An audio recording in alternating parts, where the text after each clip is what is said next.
नमस्कार दोस्तों, SSC and railway math YouTube channel पर आप सभी का बहुत बहुत हार्दिक अभिनंदन है।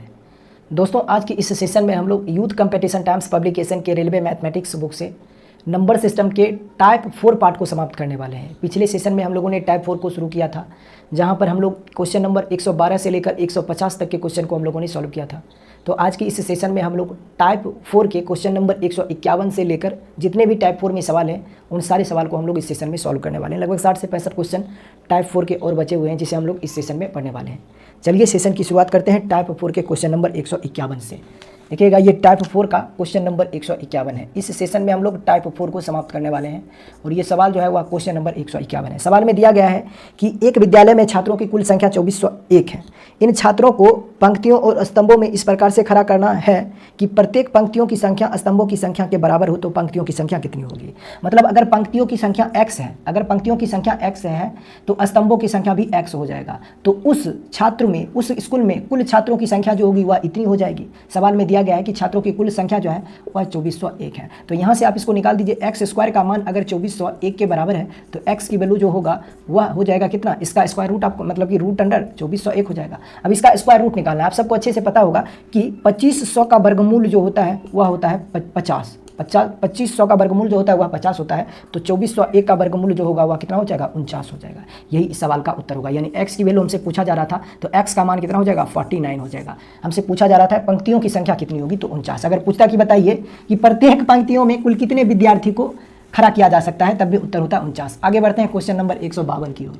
देखिएगा, क्वेश्चन नंबर 152 सवाल में दिया गया है कि दो संख्याओं का योगफल 27 है। दो संख्याओं का योगफल x प्लस y का मान 27 दिया गया है।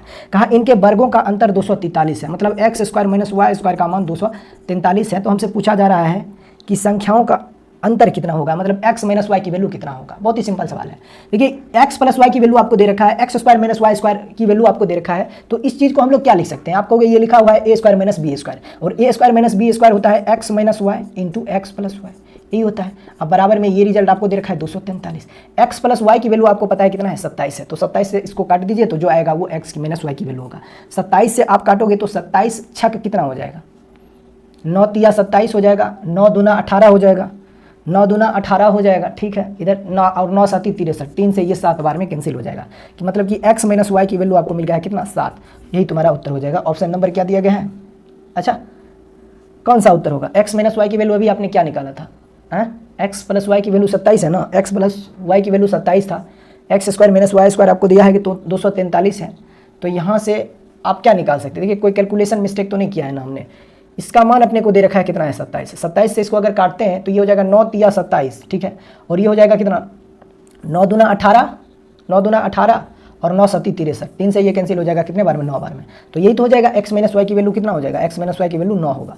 ऑप्शन नंबर बी इस सवाल का उत्तर है। चलिए आगे बढ़ते हैं क्वेश्चन नंबर 153 को। देखिएगा, 1 से लेकर 12 तक के सभी प्राकृत संख्या के वर्गों का योगफल कितना होगा। मतलब 1 का square plus 2 square plus 3 square plus 4 square, उसी प्रकार से डॉट डॉट ये जाना है कहाँ तक, 12 के स्क्वायर तक। तो इन सभी के स्क्वायर का सम कितना होगा, ये हमसे सवाल में पूछा जा रहा है।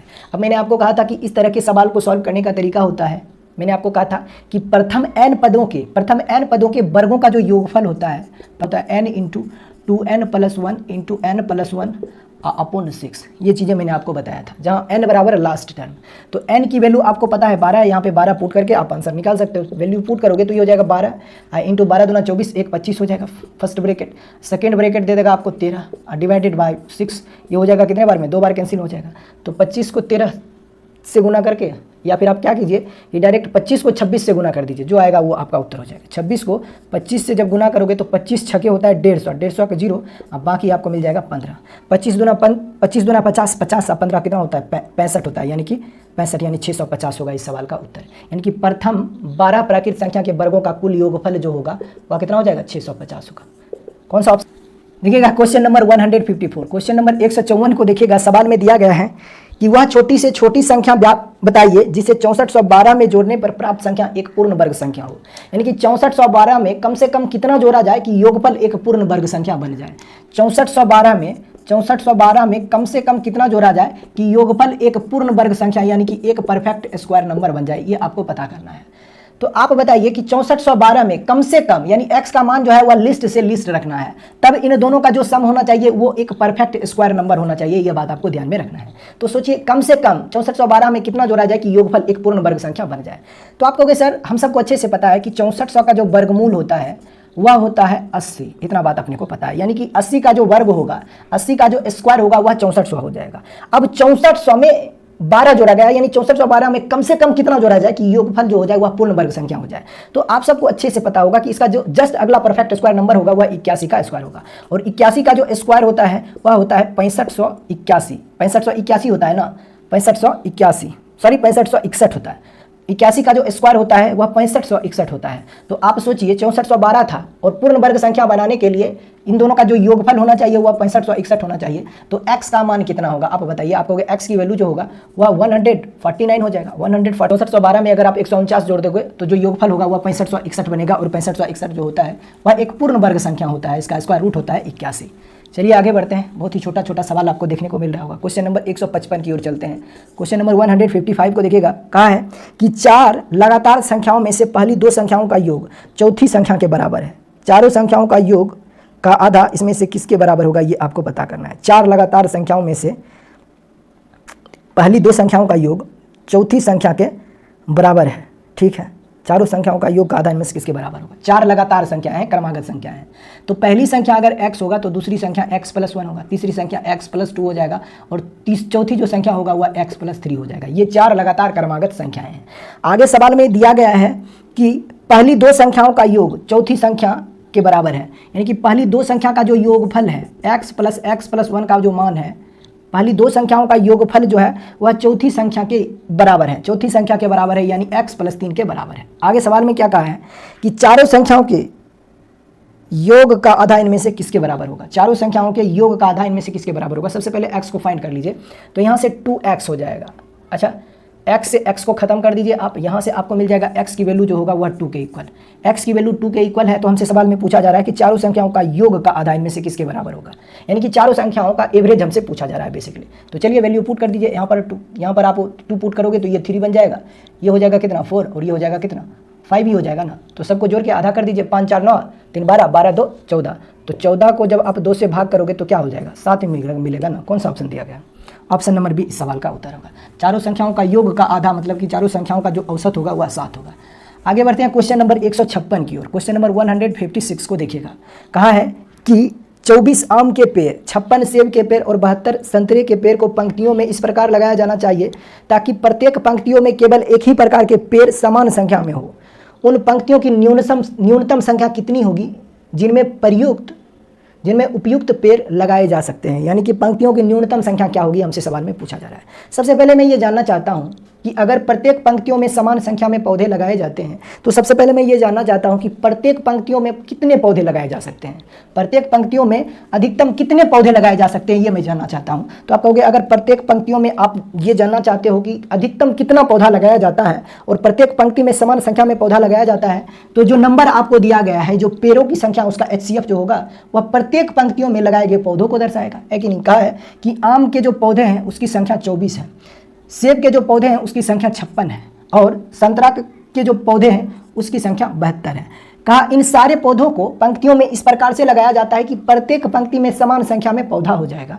तो पंक्तियों की न्यूनतम संख्या कितनी होगी। मैं ये जानना चाहता हूं कि अगर प्रत्येक पंक्ति में समान संख्या में पौधा लगाया जाता है तो एक पंक्ति में अधिकतम कितना पौधा लगाया जा सकता है। तो एक पंक्तियों में जो पौधा लगाया जाएगा अधिकतम से अधिकतम वह इन तीनों का HCF, तो 24, 56 और 72 का जो HCF होगा, HCF जो होगा वह 8 होगा, और ये 8 जो होगा वह प्रत्येक पंक्तियों में लगाए गए पौधों को दर्शाएगा। तो यहाँ से हमें पता चला कि प्रत्येक पंक्तियों में अधिकतम 8 पौधे लगाए जा सकते हैं, प्रत्येक पंक्तियों में अधिकतम 8 पौधे लगाए जा सकते हैं। तो हमसे सवाल में पूछा जा रहा था कि इन सारे पौधों को अगर लगाया जाए तो पंक्तियों की संख्या कितनी हो जाएगी। तो पंक्तियों की संख्या हो जाएगी, पंक्तियों की जो संख्या हो जाएगी, सभी के पौधों के योगफल को एक पंक्ति में जितना आप पौधा लगा रहे हो उससे आप भाग कर दीजिए तो पंक्तियों की संख्या मिल जाएगी। तो ये हो जाएगा पंक्तियों की संख्या हो जाएगा 24 + 56 और प्लस 72 डिवाइडेड बाय 8। तो 8 से डिवाइड कर दीजिए तो जो नंबर आपको मिलेगा वही आपका पंक्ति की संख्या कहलाएगा। देखिए 8 × 24, 8 × 7 = 56, 8 × 9 = 72, 7 3 10, 10 9 19, यही इस सवाल का उत्तर हो जाएगा। यानी कि पंक्तियों की कुल संख्या कितनी हो जाएगी? 19। पंक्तियों की कुल संख्या हो जाएगी 19 और यही इस सवाल का उत्तर होगा। हमसे पूछा जा रहा था कि पंक्तियों की संख्या क्या हो सकती है, पंक्तियों की न्यूनतम संख्या कितनी हो सकती है? तो पंक्तियों की न्यूनतम संख्या कितनी होगी? 19 होगी, जबकि प्रत्येक पंक्ति में 8 पौधे लगाए जाएंगे। आगे बढ़ते हैं क्वेश्चन नंबर 157 की ओर। क्वेश्चन नंबर 157 को देखिएगा। सवाल में कहा है कि पहली 4 प्राकृत संख्या के घनों का योगफल कितना होगा? तो पहली 4 प्राकृत संख्या के घनों का योगफल बोला है तो आप ऐसे भी जोड़ सकते हो, a का क्यूब प्लस 2 का क्यूब प्लस 3 का क्यूब प्लस 4 का क्यूब, यही प्रथम 4 प्राकृत संख्या के घनों का योगफल हो जाएगा। तो सबको जोड़ दीजिएगा। तो आप देखिए इसका क्यूब अपने को पता है 64 है और इसका क्यूब जो है वह 64 होता है। यहाँ से इसका क्यूब आपको मिल जाएगा 27, ये हो जाएगा 8 और ये हो जाएगा कितना? 1 हो जाएगा। तो सबको आप जोड़ दोगे तो ये आपको क्या मिल रहा है ये बताइए? ये 64 है और इधर आपको मिल जाएगा 27 और 8 हो जाएंगे कितना? 35, 35 1 36। तो सबका योगफल कितना हो जाएगा? 100 और ये इस सवाल का उत्तर होगा। यानी प्रथम 4 प्राकृत संख्या के घनों का योगफल 100 हो जाएगा।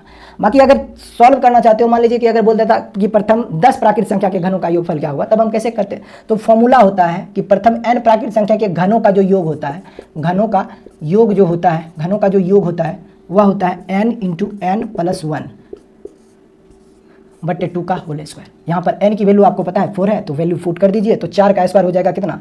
4 का स्क्वायर हो जाएगा 16 और 4 प्लस 1 5 का स्क्वायर हो जाएगा कितना? 25 और 2 का स्क्वायर 4। 4 से नंबर 158 को देखिएगा। सवाल में दिया गया है, अच्छे से सवाल को समझिएगा। सवाल में दिया गया है एक हॉल में मौजूद लोगों में से 6/11 लोग वहाँ उपलब्ध कुर्सियों में से 9/14 कुर्सियों पर बैठे हैं और शेष लोग खड़े हैं। यदि 30 कुर्सियाँ खाली है तो हॉल में कितने लोग खड़े हैं ये आपको बताना है। हॉल में ऐसे कितने लोग हैं जो अपने स्थान पर खड़े हैं, उसकी संख्या कितनी होगी, ये हमसे सवाल में पूछा जा रहा है।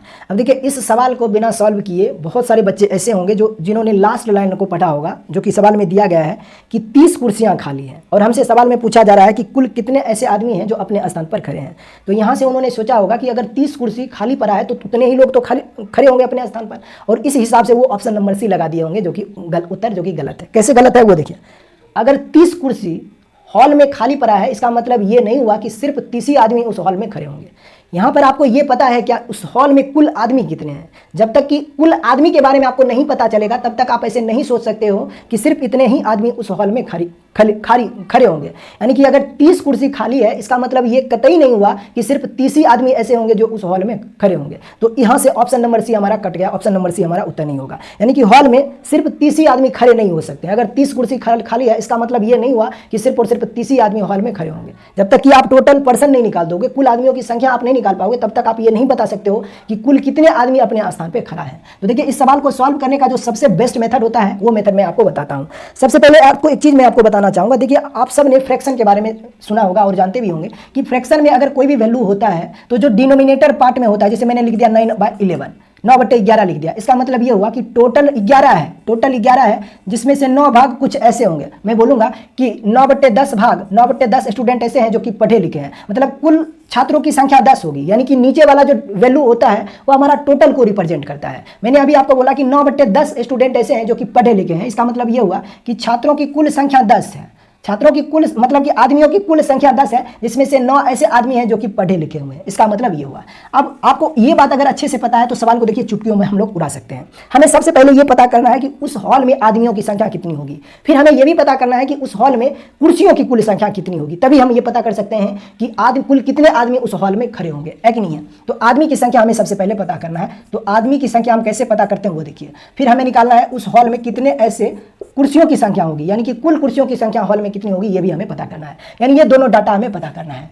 सवाल में बोला गया है कि हॉल में मौजूद लोगों में से 6/11 लोग कुर्सी पर बैठे हैं। 6/11 लोग कुर्सी पर बैठे हैं। तो अगर 6/11 लोग बैठे हैं, 6/11 लोग बैठे हैं, इसका मतलब ये हुआ कि आदमियों की संख्या अगर उस हॉल में 11 हुआ तो 6 आदमी बैठा होगा और 5 आदमी अपने स्थान पर खड़ा होगा, यही होगा। अगर आदमियों की संख्या 11 है, जिसमें से 6 आदमी ऐसे हैं जो कि कुर्सी पर बैठा है, तो 5 आदमी ऐसे होंगे जो कि अपने स्थान पर खड़ा होगा, है कि नहीं है। तो मैं मान लेता हूं कि उस हॉल में आदमियों की कुल संख्या जो होगी वह 11 होगी, क्योंकि अभी मैंने आपको कहा कि डिनोमिनेटर में जो वैल्यू होता है वो हमारा टोटल को रिप्रेजेंट करता है। तो अगर उस हॉल में आदमियों की कुल संख्या 11 है, जिसमें से 9 आदमी ऐसे हैं, जिसमें से 6 आदमी ऐसे हैं जो कि कुर्सी पर बैठे हैं, जिसमें से 6 आदमी ऐसे हैं जो कि कुर्सी पर बैठे हैं, तो 5 आदमी ऐसे होंगे जो कि कुर्सी पर खड़े होंगे। 5 आदमी ऐसे होंगे जो कुर्सी पर मतलब कि खड़े होंगे, कुर्सी पर खड़ा नहीं होगा, जमीन पे खड़ा होगा।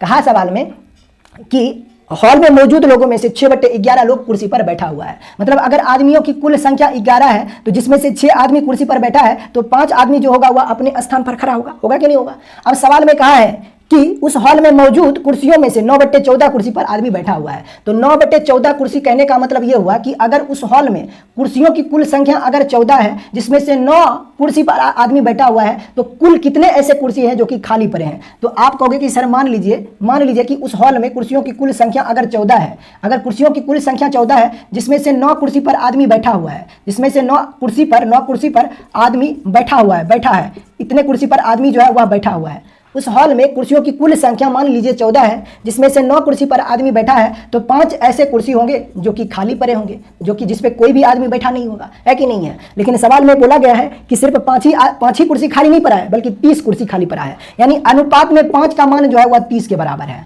अनुपात में 5 का मान जो है वह 30 के बराबर है तो अनुपात में 1 का मान जो होगा वह 6 के बराबर होगा। अनुपात में 1 का मान अगर 6 के बराबर है तो मैं जानना चाहता हूं कि उस हॉल में कुर्सियों की कुल संख्या कितनी होगी। तो आप कहोगे कि सर अभी आपने माना था कि कुर्सियों की संख्या उस हॉल में 14 है जिसमें अनुपात 1 का मान अभी आपने 6 निकाला है तो 14 का मान जो होगा वह 84 होगा। यहां से यह पता चला कि उस हॉल में कुर्सियों की कुल संख्या जो होगी वह 84 होगी। उस हॉल में कुर्सियों की कुल संख्या जो होगी वह 84 होगी। अब आगे सवाल में बोला गया है कि इतना कुर्सी पर आदमी बैठा हुआ है। अनुपात 1 का मान अगर 6 है तो अनुपात 9 का मान जो होगा वह 54 हो जाएगा। इसका मतलब यह हुआ कि कुल 54 कुर्सी पर आदमी बैठे हुए हैं।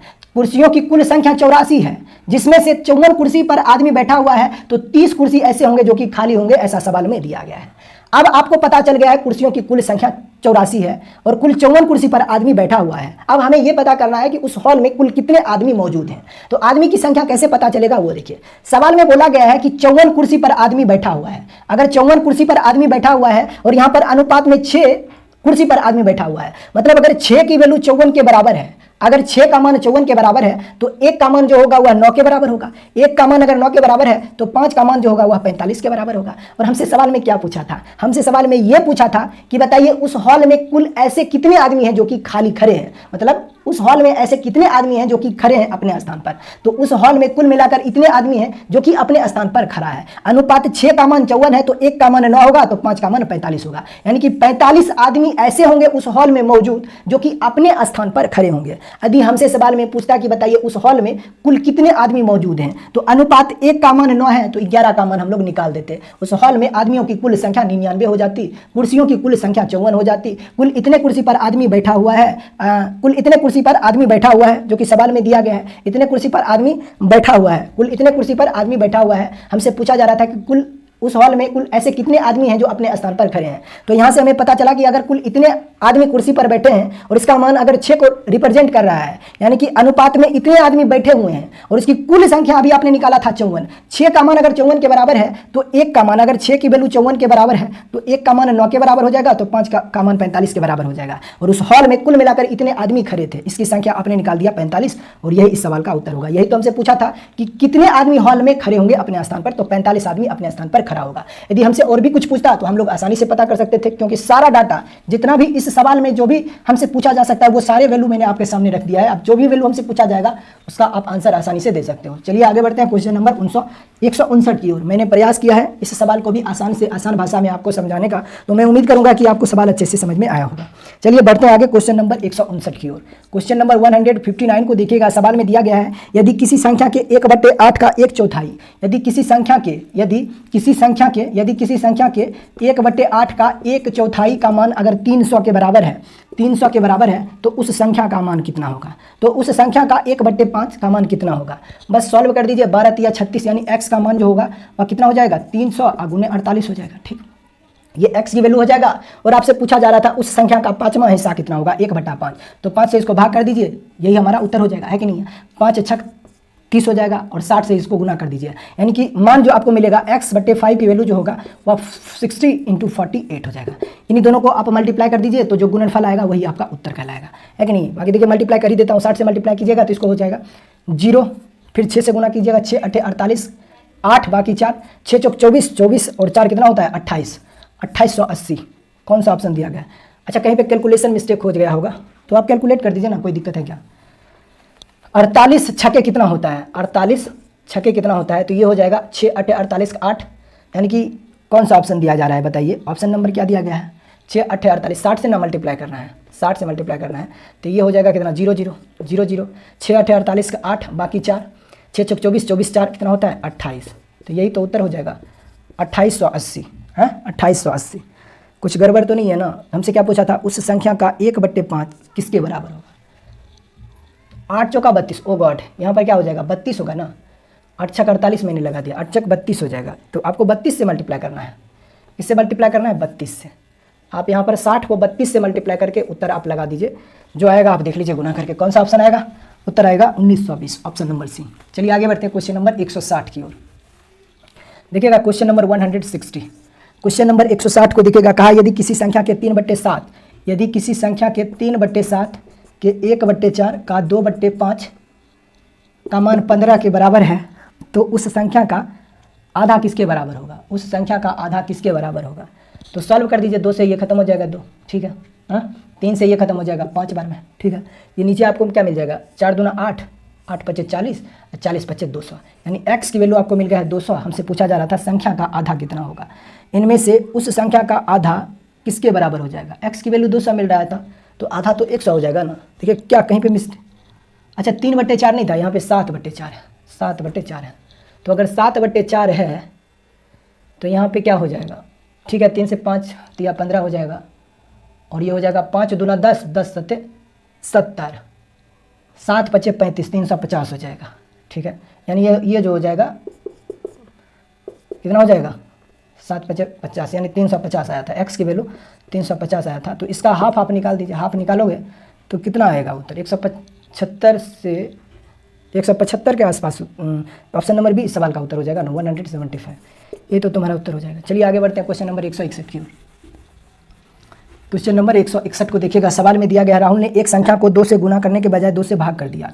क्वेश्चन नंबर 161 को देखिए। राहुल को एक संख्या को 2 से गुना करने के लिए कहा गया, लेकिन उसने क्या किया कि उस संख्या को 2 से भाग कर दिया, तो परिणाम मिला है 2। तो हमसे पूछा जा रहा है सही परिणाम क्या होगा, मतलब कि सबसे पहले x की वैल्यू चाहिए। तो यहाँ से x का मान आपको मिलेगा कितना, 4। x की वैल्यू अगर 4 है तो 4 यहाँ पे रख दीजिए, तो 4 दूना 8, यानी सही परिणाम आना चाहिए था 8, लेकिन आ गया था 2। हमसे पूछा था सही परिणाम क्या होगा, तो उत्तर होगा ऑप्शन नंबर बी, यानी कि 8। आगे बढ़ते हैं क्वेश्चन नंबर 162 की ओर। क्वेश्चन नंबर 162 को देखिएगा। सवाल में दिया गया है कि किसी कक्षा के पुनर्मिलन समारोह में 45 छात्रों में से 30 छात्रों ने भाग लिया, ठीक है। कुल टोटल नंबर ऑफ स्टूडेंट इतना है, जिसमें से 30 छात्र ऐसे हैं जो कि समूह में शामिल हुआ, ठीक है। आगे कहा है कि यदि समारोह में उपस्थित सभी छात्र एक दूसरे से हाथ मिलाते हैं, यदि समूह में उपस्थित छात्र सभी एक दूसरे से हाथ मिलाते हैं, तो हाथों की कुल संख्या कितनी होगी। तो हाथ मिलाने वाले छात्रों की कुल संख्या कितनी होगी, यानी हैंडशेक वाला सवाल ये है। तो हैंडशेक का जो फॉर्मूला होता है, ये सब आप सबको अच्छे से पता होगा। हाथ, हर एक आदमी एक दूसरे से हाथ मिलाया जाता है, तो हाथ मिलाने वाले छात्रों की संख्या कितनी होगी। तो हाथ मिलाने वाले छात्रों की जो संख्या होती है वो होता है, डायरेक्ट फार्मूला होता है n² अब माइनस n अब बट्टे 2। ये बात आपको पता होना चाहिए। जहाँ n बराबर आपको पता है कितना है, 30 है। 30 की वैल्यू यहाँ पे रख दीजिए, तो 30 का स्क्वायर होता है 900। 900 में से 30 घटा दीजिए, उसको 2 से डिवाइड कर दीजिए, 870 मिलेगा। 870 को अगर आप 2 से भाग करते हो तो कितना मिलेगा बताइए। 870 को 2 से भाग करोगे तो 435, 435। कौन सा ऑप्शन दिया गया है, ऑप्शन नंबर क्या है भाई, ऑप्शन नंबर बी इस सवाल का उत्तर है। चलिए आगे